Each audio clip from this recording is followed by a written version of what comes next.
नमस्कार, good morning all of you. आप सभी का स्वागत है हमारे यूट्यूब चैनल हिस्ट्री अड्डा बाय पंकज शर्मा के साथ। आज अपन बात करेंगे राजस्थान के इतिहास के अगले पार्ट की, जिसमें हम स्टार्ट करेंगे मेवाड़ के गोहिल वंश के बारे में। देखिएगा, मेवाड़ रियासत के इस गोहिल वंश की अगर अपन बात करें तो इससे रिलेटेड मैं 2 या 3 वीडियोस बनाऊंगा, जिसके अंदर हम क्वेश्चन आंसर के सेट्स को देखेंगे। और इसके बाद जब अपने क्वेश्चन आंसर के सेट पूरे राजस्थान के इतिहास से रिलेटेड पूरे हो जाएंगे, तो उसके बाद हम बात करेंगे इन चैप्टर की, जिसको हम वीडियो के माध्यम से एक साथ पढ़ेंगे।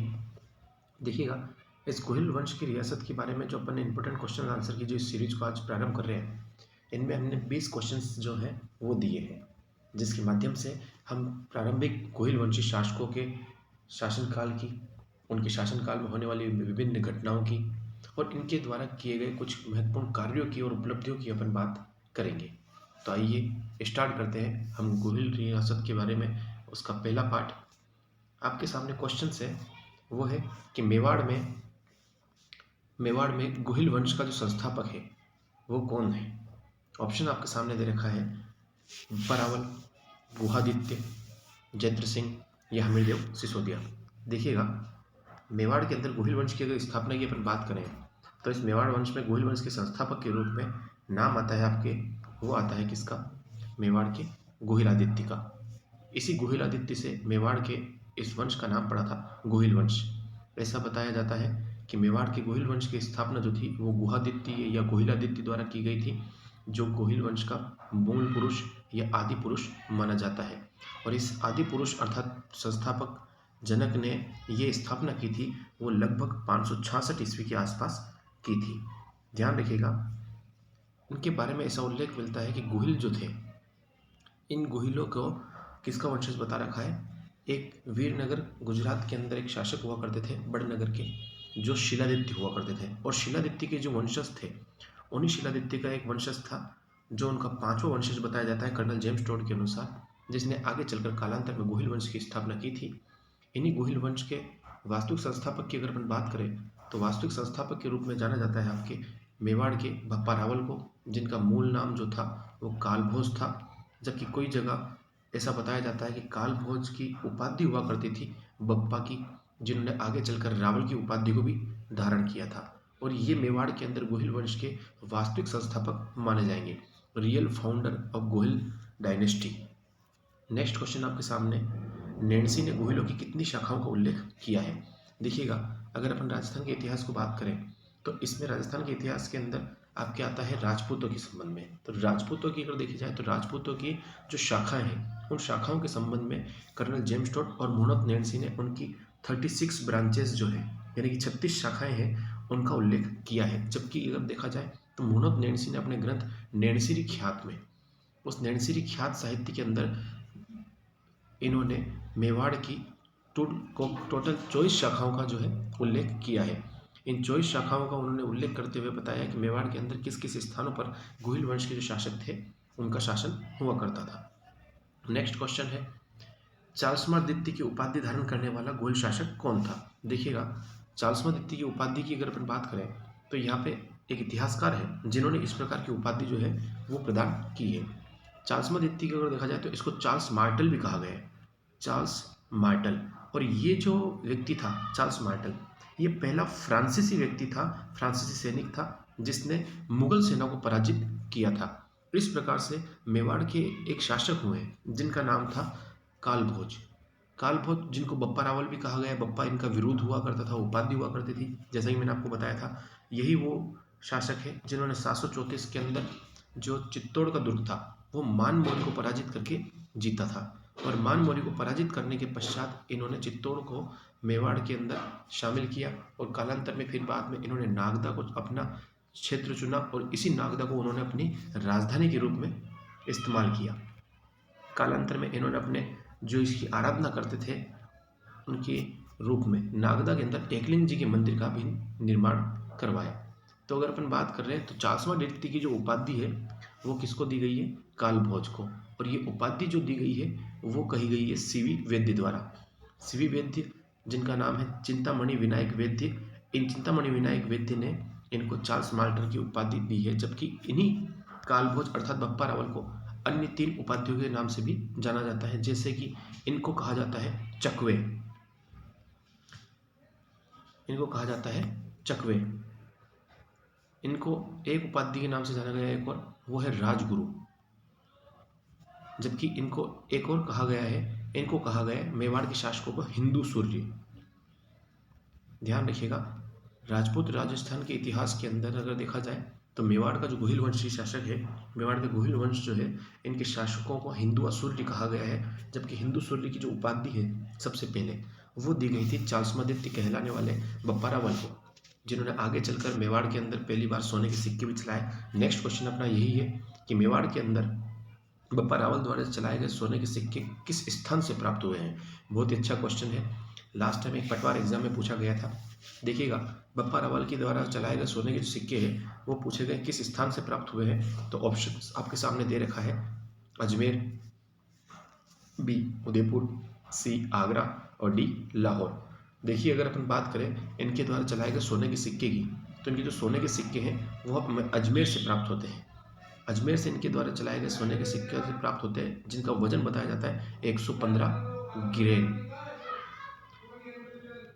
एक ग्रेन के अंदर अगर देखें तो एक ग्रेन के बराबर एक गेहूं का दाना होता है। इस प्रकार से देखा जाए तो 115 अगर गेहूं के दानों को शामिल किया जाए तो उसके बराबर एक सिक्के का वजन हुआ करता था। तो ध्यान रखिएगा, बप्पा रावल द्वारा चलाए गए जो सोने के सिक्के हैं, ये सोने के सिक्के हमें अजमेर से प्राप्त होते हैं। इन सोने के सिक्कों की विशेषता है कि इनके ऊपर कई प्रकार के चिन्ह जो है वो अंकित दिखाई देते हैं, जैसे कि इनके सिक्कों पर एक पेड़ का अर्थात एक वृक्ष का चित्र दिखाई देता है। इसके अतिरिक्त देखा जाए तो इनके चित्रों पर एक कामधेनु अर्थात गाय का चित्र दिखाई देता है। जबकि एक जगह इन्हीं सिक्कों के ऊपर ऐसा बताया जाता है एकलिंग जी अर्थात भगवान शिव की आकृति उत्कीर्ण की गई है। इसके अलावा इसी सिक्कों के अंदर एक व्यक्ति को दंडवत प्रणाम करते हुए बताया गया है, जो शायद संभवतः कोई ना कोई बप्पा रावल ही होंगे, जो सूर्य को प्रमाण कर रहे हैं दंडवत प्रणाम करते हुए। इस प्रकार से देखा जाए तो इनके सिक्कों पर इस प्रकार की कुछ 5 आकृतियां देखने को मिलती है, जो बप्पा रावल द्वारा चलाए गए सिक्कों को दर्शाती है। देखिएगा, इससे रिलेटेड मैं एक चीज़ और बताता हूँ। सोने के जो सिक्के हैं वो अजमेर से प्राप्त हुए हैं, जबकि अगर अपन बात करें बप्पा रावल द्वारा चलाए गए तांबे के सिक्के की, तो बप्पा रावल द्वारा चलाए गए तांबे का सिक्का जो है वो मिला है हमें आगरा से। बहुत अच्छा क्वेश्चन है, ये भी ध्यान रखिएगा कि बप्पा रावल द्वारा चलाए गए सोने के सिक्के अजमेर से प्राप्त हुए हैं, जबकि उनके द्वारा तांबे के चलाए गए जो सिक्के हैं वो आगरा से शामिल होते हैं। देखिएगा, बप्पा रावल पहले मेवाड़ के शासक थे जिन्होंने नागदा को भी अपनी राजधानी बनाया। दूसरा, मेवाड़ में सबसे पहले सोने के सिक्के चलाने वाले यही थे। इसके अतिरिक्त अगर देखा जाए तो गुर्जर प्रतिहारों ने जिस प्रकार भारत को बचाया था अरबों के आक्रमण से, ठीक उसी प्रकार गुर्जर प्रतिहारों के सामंत के रूप में प्रारंभ में बप्पा रावल हुआ करते थे। फिर बाद में इन्होंने अपने आप को स्वतंत्र किया, और जिस प्रकार प्रतिहारों ने भारत की रक्षा की थी पश्चिमी द्वार में द्वारपाल बनकर, ठीक उसी प्रकार मेवाड़ के ये जो शासक थे बप्पा रावल अर्थात कालभोज, उन्होंने भी भारत के पश्चिमी प्रांतों के अंदर क्या किया था, एक सीमा को सुरक्षा प्रदान की, और साथ साथ मेवाड़ से निकलकर इन्होंने अरब के आक्रमणकारियों को यहाँ पर पराजित किया। कालांतर के अंदर पाकिस्तान का जो रावलपिंडी शहर है वो ऐसा बताया जाता है बप्पा रावल द्वारा ही बसाया गया था, और यहाँ के जो निवासी हैं ये बप्पा रावल के ही वंशज माने जाते हैं। इसीलिए बताया जाता है कि अरबों को पराजित किया था इन्होंने, इसीलिए इनको चार्ल्स मार्टेल कहा गया है, क्योंकि बाहर से आने वाली एक मुस्लिम शक्ति हुआ करती थी। नेक्स्ट क्वेश्चन आपके सामने है कि किस शिलालेख के आधार पर डॉक्टर भंडारकर ने गुहिलों को ब्राह्मणों से उत्पन्न बताया है। देखिएगा, क्वेश्चन बहुत अच्छा है। इसमें क्वेश्चन पूछा गया है डॉक्टर भंडारकर ने किस शिलालेख का आधार लिया है जिसके आधार पर उन्होंने गुहिलों को बताया है ब्राह्मण। ऑप्शंस आपके सामने दे रखा है, सारणेश्वर प्रशस्ति 953 आठपुर लेख 977 ईस्वी, सामोली लेख 646 ईस्वी, और 6 डी रणकपुर प्रशस्ति 1439। देखिएगा, इसका सही आंसर जो है वो है आपके बी आठपुर लेख। आठपुर लेख को आप आहड़ लेख के नाम से भी जानते हैं, जो किसी शासक आलू रावल के शासनकाल में उत्कीर्ण करवाया गया था। इसी लेख के अंदर ऐसा उल्लेख मिलता है कि जो गुहिल वंशी शासक थे ये क्या थे, ब्राह्मण। इस प्रकार से डॉक्टर भंडारकर ने इनका जो ब्राह्मण से उत्पन्न होने का जो एविडेंस दिया है वो आठपुर लेख को दिया है। इसके अतिरिक्त अगर देखा जाए तो आठपुर लेख के अलावा हमें एक जो 1460 के अंदर कुंभलगढ़ प्रशस्ति जो है, उस कुंभलगढ़ प्रशस्ति के अंदर भी इस प्रकार की बात की जानकारी मिलती है जो कुंभा जी के शासनकाल में लिखवाई गई थी। ध्यान रखना, कुंभा जी ने अपने एक नाटक जिसका नाम है चंडी शतक। ध्यान रखिएगा, ये गीत गोविंद की जो टीका थी उसके ऊपर लिखा गया एक संक्षिप्त रूप तो था, जिसको टीका कहा जाता है, चंडी शतक। संस्कृत भाषा में लिखा गया है। कुंभा जी अपने साहित्य के लिए बहुत जाने जाते हैं। तो कुंभा जी ने अपने साहित्यिक रचना चंडी शतक के अंदर स्वयं को नागर जाति का ब्राह्मण बताया है। कौन सी जाति का? नागर जाति का। इस प्रकार से अगर देखा जाए तो यहाँ पर गोहिलों की उत्पत्ति के संदर्भ में डॉक्टर भंडारकर ने इन्हें क्या बताया है? ब्राह्मणों से उत्पन्न बताया है। जबकि इसके अलावा अगर देखा जाए तो मेवाड़ के इन गोहिल शासकों के बारे में ऐसा उल्लेख मिलता है कि अलग अलग इतिहासकारों ने अपने अलग अलग राय दी है। जैसे कि कर्नल जेम्स टोड की अपन बात करेंगे। कर्नल जेम्स टोड ने मेवाड़ के गोहिल शासकों को बताया है, कहाँ से? इनको बताया है आपके बड़नगर से। और बड़नगर के अंदर जो बात करते हैं गुजरात की, तो गुजरात के किसी शिलादित्य के जो 5वें वंशज थे वो कोई बप्पा रावल हुआ करते थे, जिन्होंने फिर आगे के चलकर मेवाड़ के अंदर गोहिल वंश की स्थापना की। तो इस तरह से देखा जाए तो कर्नल जेम्स टोड के अनुसार ये मूल रूप से गुजरात के थे। कालांतर में फिर बाद में शिलादित्य की मृत्यु हो जाती है मलेच्छों से आक्रमण के दौरान। और फिर बाद में इनके जो पुत्र है गुहादित्य, जो पुष्पावती से उत्पन्न हुए थे, उनका एक गुफा में जन्म होता है। कालांतर में उन्हीं की जो पालन पोषण है वो बड़नगर गुजरात के आसपास कोई कमलावती नामक कोई चारण जाति की एक स्त्री हुआ करती थी, उनके द्वारा इनका पालन पोषण किया गया था। नेक्स्ट क्वेश्चन है, मेवाड़ में सर्वप्रथम नौकरशाही व्यवस्था किसने लागू की थी? ऑप्शंस आपके सामने दे रखा है। ए बप्पा रावल, बी आलू रावल, सी महाराणा मुकल और डी जयद्र सिंह। देखिएगा, इसका जो सही आंसर है वो है आपके सामने बी आलू रावल। आलू रावल की अगर बात करें तो इनको मेवाड़ के ख्यात साहित्य के अंदर आलू रावल कहा गया है। जबकि अगर देखा जाए इनका जो वास्तविक नाम था वो था अल्लट। अल्लट जी ने, ऐसा बताया जाता है, हूण राजकुमार जो था, हूण शासक मिहिर कुल, उनको पराजित किया था। और हूण शासक को पराजित करने के बाद मिहिर कुल ने अपनी जो पुत्री थी, कुछ किताबों में इनको बहन बता रखा है, उससे विवाह किया था। और ये विवाह हुआ था हरिया देवी के साथ। और ये हरिया देवी के साथ विवाह जब हुआ तो ये राजस्थान का पहला अंतरराष्ट्रीय विवाह था। इसको अंतरराष्ट्रीय भी कह सकते हो, इनको इंटरकास्ट मैरिज भी कह सकते हो। अंतरराष्ट्रीय विवाह हरिया देवी के साथ किया। और ध्यान रखिएगा, राजा अल्लट ने ही मेवाड़ के अंदर सबसे पहले क्या किया था? राजा रानी प्रकार के सिक्के चलाए थे। बहुत अच्छा क्वेश्चन है। राजा रानी प्रकार यानी कि विवाह के पश्चात अपनी रानी और राजा, इन दोनों के जो नाम थे एक सिक्के के ऊपर इन्होंने उत्कीर्ण करवाए थे। और इन्हीं सिक्कों को कहा जाता है राजा रानी प्रकार के सिक्के। तो आलू रावल ने ये हूण राजकुमारी हरिया देवी के साथ वैवाहिक संबंध बनाए। और ध्यान रखिएगा, इन्होंने ही मेवाड़ के अंदर सबसे पहले ब्यूरोक्रेसी अर्थात नौकरशाही, जिसको आप सामंतवादी व्यवस्था भी कहते हो, तो इसको चलाने का जो श्रेय है मेवाड़ के अंदर वो इन्हीं को दिया जाता है। नेक्स्ट क्वेश्चन, चित्तौड़ में स्थित त्रिभुवन नारायण के मंदिर का निर्माण किसके द्वारा करवाया गया? चित्तौड़ के अंदर निर्मित त्रिभुवन नारायण के मंदिर का जो निर्माण है वो किसके द्वारा करवाया गया था? ऑप्शंस आपके सामने दे रखे हैं। वो है शक्ति कुमार, बी मुंज परमार, सी भोज परमार और डी कर्ण सिंह। आपकी जानकारी के लिए बता दें, चित्तौड़ के अंदर जो त्रिभुवन नारायण जो मंदिर है, ये त्रिभुवन नारायण मंदिर जो है कालांतर के अंदर मोकल मंदिर के नाम से जाना जाएगा। इसी मोकल मंदिर को फिर बाद में ऐसा कहा जाएगा समिद्धेश्वर मंदिर, भगवान शिव का मंदिर। और ये त्रिभुवन नारायण का जो मंदिर है, ये त्रिभुवन नारायण का जो मंदिर बनवाया गया था वो परमार शासक हुआ करते थे, जिसका नाम था भोज। ये भोज परमार ने चित्तौड़ के शासक शक्ति कुमार को पराजित किया। और शक्ति कुमार को पराजित करने के पश्चात चित्तौड़ दुर्ग के अंदर त्रिभुवन नारायण के मंदिर का निर्माण करवाया था, जो कालांतर के अंदर मोकल मंदिर या समिद्धेश्वर मंदिर के नाम से भी जाना जाता है। देखिएगा, भोज परमार की अगर अपन बात करें तो ये मुंज परमार के पुत्र उत्तराधिकारी हुआ करते थे। इनसे रिलेटेड एक चीज और है, इन्होंने मेवाड़ की जो प्रारंभिक राजधानी थी नागदा, उस नागदा के अंदर अपने ही नाम से एक तालाब का निर्माण करवाया था। और उस तालाब का नाम था भोजसर तालाब। देखिए, ये भोज परमार थे जिन्होंने चित्तौड़ पर अधिकार किया, शक्ति कुमार को पराजित किया। कालांतर में अपन बात करेंगे शक्ति सिंह के भाई की, जिनका वापस मेवाड़ के अंदर अभ्युदय होता है।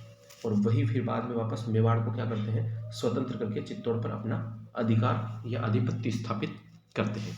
नेक्स्ट क्वेश्चन आता है आपके सामने, किनके शासनकाल के अंदर गोहिल वंश दो शाखाओं में विभाजित हो गया? बहुत अच्छा क्वेश्चन है। किसके शासनकाल के अंदर मेवाड़ का जो गोहिल वंश था वो दो शाखाओं में विभाजित हुआ? आप सभी को बता दें कि वो दो शाखाएं, एक तो रावल शाखा कहलाती है और एक कहलाती है आपके सिसोदिया। बहुत अच्छा क्वेश्चन है, ये पूछा गया है कई बार कॉम्पिटिशन एग्जाम्स में कि मेवाड़ के अंदर रावल शाखा और सिसोदिया शाखा के संस्थापक कौन कौन है। ठीक है, क्वेश्चन आपसे पूछा गया ये किस शासन काल में इसको दो शाखाओं में विभाजित किया गया था। तो आपकी जानकारी के लिए बताते, मेवाड़ के अंदर एक शासक हुआ करते थे जिनका नाम था कर्ण सिंह। इन कर्ण सिंह को रण सिंह के नाम से भी जाना जाता है। इन्हीं कर्ण सिंह और रण सिंह के दो पुत्र हुआ करते थे, जिसमें एक पुत्र का नाम था क्षेम सिंह, क्षेम सिंह, जबकि एक पुत्र का नाम था इनके राहब। तो ध्यान रखना, कर्ण सिंह या रण सिंह ने अपने पुत्र राहब को जो था एक जागीर दी थी, और वो जागीर जो थी वो थी सिसोदा गांव की जागीर। कौन सी? सिसोदा। और सिसोदा गांव की इनको जागीर दे दी गई। सिसोदा गांव की जागीर देने के चलते राहब के जो आने वाले वंशज होंगे वो सिसोदा गांव में रहने के चलते सिसोदिया कहलाएंगे। जबकि कर्ण सिंह का एक बड़ा पुत्र था क्षेम सिंह, उस क्षेम सिंह को मेन चित्तौड़ का राज्य मिला था, और इसी क्षेम सिंह ने आगे चलकर कालांतर के अंदर एक नई शाखा को जन्म दिया। इनके जो वंशज थे उन्होंने एक उपाधि धारण की और वो थी उपाधि रावल की। इस प्रकार से अगर देखा जाए तो इससे दो चीजें निकल कर आती है कि रावल शाखा का पहला जो शासक है या पहला जो संस्थापक है वो कौन है? क्षेम सिंह। कौन है? क्षेम सिंह, रावल की उपाधि धारण करने वाला। जबकि अंतिम की अगर बात करें तो अंतिम रावल की उपाधि धारण करने वाला आप सभी को पता है रतन सिंह है। कौन है? रतन सिंह। और इसी रावल शाखा की अगर बात करें तो रावल शाखा का सबसे शक्तिशाली शासक अगर कोई हुआ है तो हुआ था जैत्र सिंह। कौन था? जैत्र सिंह, जिसने चित्तौड़ को अपनी राजधानी बनाया। चित्तौड़ की सुरक्षा प्राचीर जो थी, यानी चित्तौड़ दुर्ग को चारों तरफ से सुरक्षा की प्राचीर का निर्माण करवाने वाले जैत्र सिंह है। अभी आगे अपन इसी क्वेश्चन की बात करेंगे जिसमें जैत्र सिंह ने मेवाड़ के शासक होने के नाते दिल्ली के सुल्तान को पराजित किया था इल्तुतमिश को एक युद्ध में, और उस युद्ध का नाम था भूताला का युद्ध। नेक्स्ट क्वेश्चन वही आ रहा है, तो ध्यान रखिएगा। मेवाड़ के अंदर जो गुहिल वंश की जो शाखाएं हैं वो दो भागों में विभाजित हुई थी। तो ये किसके शासनकाल में विभाजित हुई थी? ये हुई थी आपके मेवाड़ के शासक रण सिंह के शासनकाल में, जिसको इतिहास के अंदर कर्ण सिंह के नाम से भी जाना जाता है। नेक्स्ट क्वेश्चन आपके सामने है, भूताला का युद्ध किन किन के मध्य हुआ था? बहुत अच्छा क्वेश्चन है। भूताला की अगर बात करें तो ये भूताला का जो क्षेत्र पड़ता है वो पड़ता है आपके उदयपुर में। कहाँ पड़ता है? उदयपुर में। तो मेवाड़ के जो शासक है, अभी मैंने आपको बताया था जैत्र सिंह, उन जैत्र सिंह ने दिल्ली के सुल्तान इल्तुतमिश को पराजित किया था। और ये जो घटना थी वो बताई जाती है लगभग 1227 के आसपास। ये इससे पहले अगर देखा जाए तो इस टाइम पीरियड को लेकर इतिहासकारों में थोड़ा संशय था। कुछ गाइडों के अंदर, कुछ किताबों के अंदर ये जो टाइम पीरियड बताया जाता है 1229 के आसपास का समय बताया जाता है। कुछ जगह आपको 1227 से 1229 के मध्य होना बताया जाता है। जबकि अभी जो आपकी किताबें चलती है 10वीं की किताब, उस 10वीं की किताब के अंदर राजस्थान के कुछ चैप्टर्स जोड़ रखे हैं। उसी किताब के अंदर इस युद्ध का जो समय बता रखा है वो बता रखा है 1227। ऐसा बताया जाता है, GH ओझा ने ऐसा लिखा है जैत्र सिंह के बारे में कि ये मेवाड़ के अंदर जो थे वो नव शक्ति के संचारक हुआ करते थे, जिन्होंने मेवाड़ के अंदर एक नई शक्ति को जन्म दिया था। यही जैत्र सिंह ने दिल्ली के सुल्तान इल्तुतमिश को पराजित किया था। और ये भूताला जो स्थान वो पड़ता है आपके उदयपुर में। ध्यान रखिएगा, उदयपुर के पास पड़ने वाले इस स्थान पर इन्होंने इल्तुतमिश को पराजित किया था, जो दिल्ली का एक सुल्तान हुआ करता था। ध्यान रखिएगा, एक एक्स्ट्रा फैक्ट आपको बता दिया जाए तो दिल्ली का जो सुल्तान इल्तुतमिश है, इसको दिल्ली में गुलाम वंश का वास्तविक संस्थापक कहा जाता है। जबकि इसी इल्तुतमिश को गुलामों को गुलाम के नाम से भी जाना जाता है। नेक्स्ट क्वेश्चन आपका है, अगला क्वेश्चन, मेवाड़ की राजधानियों का सही क्रम क्या है? बहुत अच्छा क्वेश्चन है। देखिएगा, इसमें ऑप्शंस के आधार पर अपन बात करें तो देखिए, मेवाड़ की अगर प्रारंभिक राजधानी की अपन बात करें तो प्रारंभिक राजधानी जैसा कि मैंने आपको बताया था वो आपके नागदा थी। कौन सी थी? नागदा। और नागदा को बनाने वाले कौन थे? बप्पा रावल साहब। बप्पा रावल ने इन्होंने क्या किया था? नागदा को अपनी राजधानी बनाया था। तो पहली राजधानी जो थी चित्तौड़ मेवाड़ की वो नागदा रही। इसके बाद अगर देखा जाए तो उनके बाद रावल शाखा का एक शासक हुआ करते जिनका नाम था अल्लट, जिसको अपन देखते हैं ख्यात साहित्य के अंदर आलू रावल भी कहा जाता है। तो नागदा के पश्चात जो मेवाड़ की दूसरी राजधानी थी वो रही थी आपके आहड़। आहड़ इसी के पश्चात अगर देखा जाए तो आहड़ के अंदर जब मल्लेच्छों ने आक्रमण किया था तो इन आक्रमण के चलते मेवाड़ की जो ये राजधानी थी वो तहस नहस हो गई थी। जिसके पश्चात जैत्र सिंह के शासनकाल में मेवाड़ की जो अगली राजधानी बनाई थी चित्तौड़ को बनाया गया था। और ये बनाई थी किसने? जैत्र सिंह ने। कालांतर में अपन देखते हैं जैत्र सिंह के द्वारा बनाई गई ये चित्तौड़ को राजधानी जो थी ये नष्ट हो जाती है आक्रमण के चलते। फिर कालांतर में इसी प्रकार से मेवाड़ के एक शासक हुआ करते थे जिनके शासनकाल को मेवाड़ के इतिहास का और स्थापत्य कला का स्वर्णकाल भी कहा जाता है, जिनका नाम था मेवाड़ महाराणा कुंभा। उन कुंभा जी ने अपने कुछ समय के लिए अपने शासनकाल के दौरान अपनी जो राजधानी थी वो बनाई गई थी कुंभलगढ़।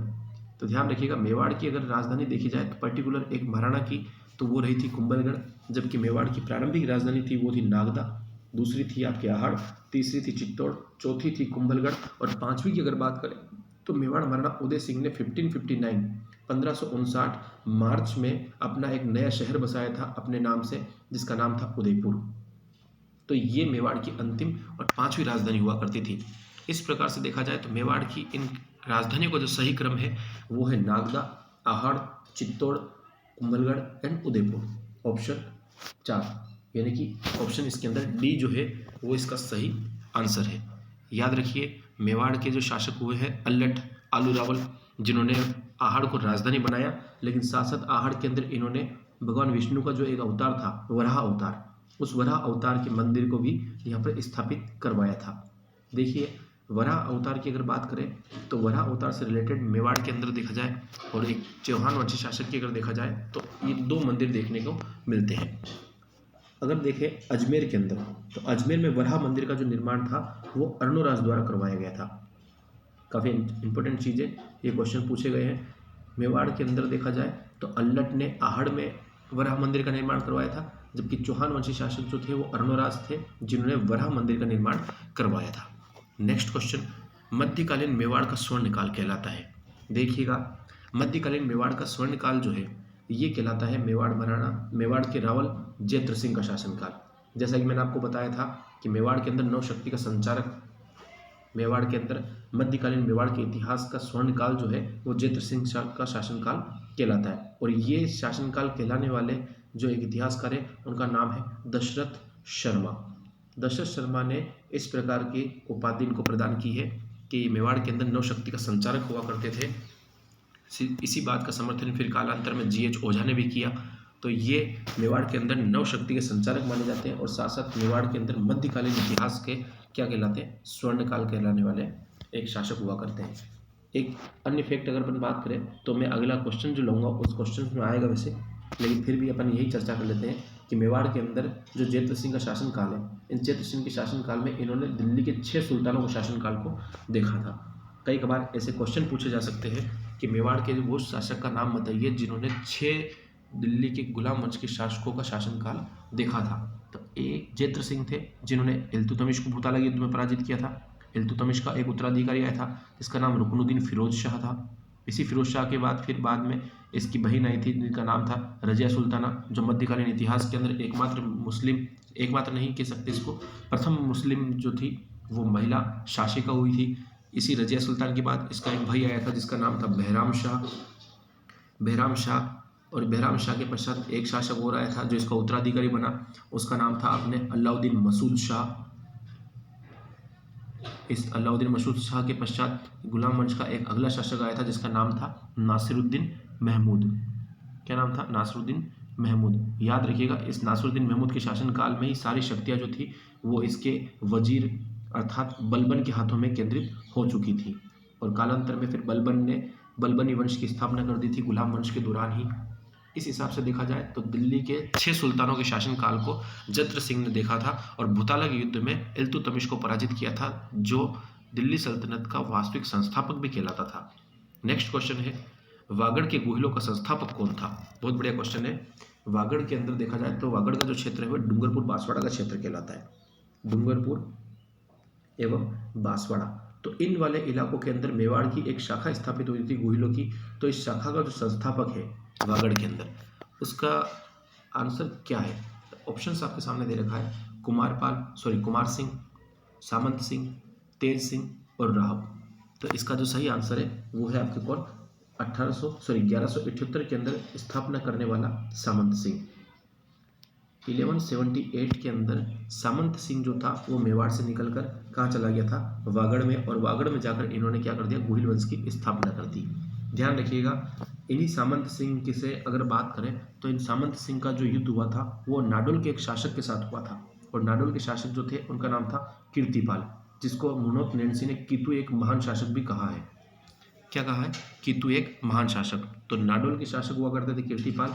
ये कीर्तिपाल जो थे इन्होंने सामंत सिंह को पराजित किया था, और सामंत सिंह जब पराजित हो गए थे तो कीर्तिपाल से पराजित होने के पश्चात ये मेवाड़ को छोड़कर चले गए थे। कहाँ पर? वागड़ में। और वागड़ में जाकर इन्होंने क्या कर दिया था, मेवाड़ के अंदर मेवाड़ की एक नई ब्रांच को स्थापित किया था जो वागड़ में गई, और वागड़ के संस्थापक के रूप में सामंत सिंह को जाना जाता है।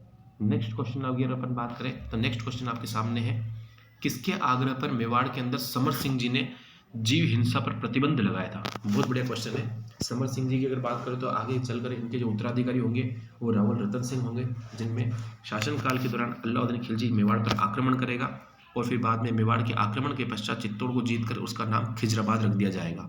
देखिएगा, इसका सही आंसर जो है, समर सिंह के शासनकाल में जीव हिंसा पर प्रतिबंध लगाया गया था। किसके कहने पर? तो ये लगाया गया था सी अमित सिंह सूरी के कहने पर। ध्यान रखिएगा, अमित सिंह सूरी के आग्रह पर ही मेवाड़ के महाराणा समर सिंह ने संपूर्ण मेवाड़ के अंदर क्या कर दिया था, जीव हिंसा पर रोक लगा दी थी, यानी कि हत्या पर इन्होंने प्रतिबंध लगाया था। जबकि जीन प्रभु सूरी की अगर बात करें, पार्श्वनाथ सूरी की अगर बात करें, या फिर भद्रभाव सूरी की बात करें, तो ये जो थे ये कुछ जैन आचार्य हुआ करते थे। वैसे ये चारों जैन आचार्य हैं, लेकिन प्रारंभिक के जो तीन हैं, जिन प्रभु सूरी, पार्श्वनाथ और अमित सिंह सूरी जो है, ये समर सिंह के दरबार के अंदर ही प्रमुख दरबारी हुआ करते थे। नेक्स्ट क्वेश्चन आपके सामने है, सिंगोली का युद्ध किनके मध्य लड़ा गया? देखिए, सिंगोली जो है, ये सिंगोली के युद्ध की अगर चर्चा करें तो सिंगोली का युद्ध जो था वो मोहम्मद बिन तुगलक और हमीर देव सिसोदिया के बीच में हुआ था। जैसे कि अपन ने बात की थी दो शाखाओं की, एक शाखा अपन ने राहब के नेतृत्व में देखी थी, सिसोदिया गांव की जागीर मिलने के बाद सिसोदिया शाखा के रूप से जानी गई। जबकि रण सिंह का एक बड़ा पुत्र था क्षेम सिंह, जिसने रावल शाखा को जन्म दिया था। तो उसी सिसोदिया शाखा के अंदर हमीर देव सिसोदिया जो थे वो भी आते हैं, और हमीर देव सिसोदिया ही सिसोदिया खाब के अंदर जो शाखा है राणा, जो रावल की राणा की उपाधि को धारण करते थे, तो राणा खाब के, राणा शाखा के संस्थापक हमीर देव सिसोदिया को कहा जाता है, जिन्होंने क्या किया था, मेवाड़ को पुनः इन तुर्क आक्रमणकारियों से छुड़वाया था, अर्थात चित्तौड़ को। और कालांतर में फिर हमीर सिसोदिया ने ही मोहम्मद बिन तुगलक को क्या किया था, सिंगोली के युद्ध में पराजित किया था। और सिंगोली का जो युद्ध है वो स्थान पड़ता है आपके बांसवाड़ा में, यानी कि बांसवाड़ा के अंदर जो ये क्षेत्र है, उसी क्षेत्र के अंदर इन्होंने मोहम्मद बिन तुगलक को पराजित किया था। लास्ट टाइम ये जो वीडियो का एग्जाम्स था उसमें क्वेश्चन पूछा गया था।